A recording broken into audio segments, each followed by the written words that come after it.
বেগম জিয়ার রোগমুক্তি ও শহীদ জিয়াউর রহমানের মাগফিরাত এবং তারেক রহমানের সুস্বাস্থ্য এবং দীর্ঘায়ু কামনায় ইফতার ও দোয়া মাহফিল অনুষ্ঠিত। তথ্য ভিডিওচিত্রে পটুয়াখালী থেকে আমাদের প্রতিনিধি সঞ্জয় ব্যানার্জি। বেগম খালেদা জিয়ার রোগমুক্তি ও শহীদ জিয়াউর রহমানের আত্মার মাগফিরাত এবং বিএনপির ভারপ্রাপ্ত চেয়ারম্যান তারেক রহমানের সুস্বাস্থ্য ও দীর্ঘায়ু কামনায় পটুয়াখালীর বাউফলে ইফতার ও দোয়া মাহফিল অনুষ্ঠিত হয়েছে।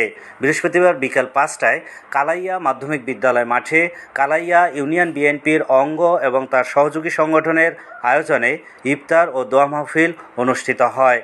কালাইয়া ইউনিয়ন বিএনপির সভাপতি জসিমউদ্দিন তুহিন এর সভাপতিত্বে ও সাধারণ সম্পাদক আতাহার উদ্দিন এর সঞ্চালনায় প্রধান অতিথি ছিলেন কেন্দ্রীয় বিএনপির নির্বাহী কমিটির সহ দপ্তর সম্পাদক মোহাম্মদ মনির হোসেন।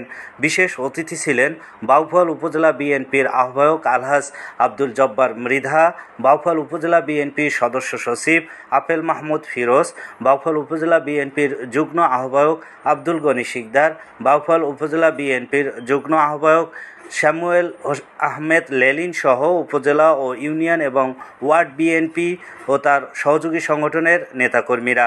প্রধান অতিথি মোহাম্মদ মনির হোসেন এ সময় রিপোর্টার বাংলা টিভিকে বলেন, স্বৈরাচারী শেখ হাসিনা পদত্যাগ করে পালিয়ে ভারতে গিয়ে বাংলাদেশ নিয়ে বিভিন্ন ষড়যন্ত্র করছেন। আমরা স্বৈরাচার শেখ হাসিনার ফাঁসির দাবি জানাচ্ছি।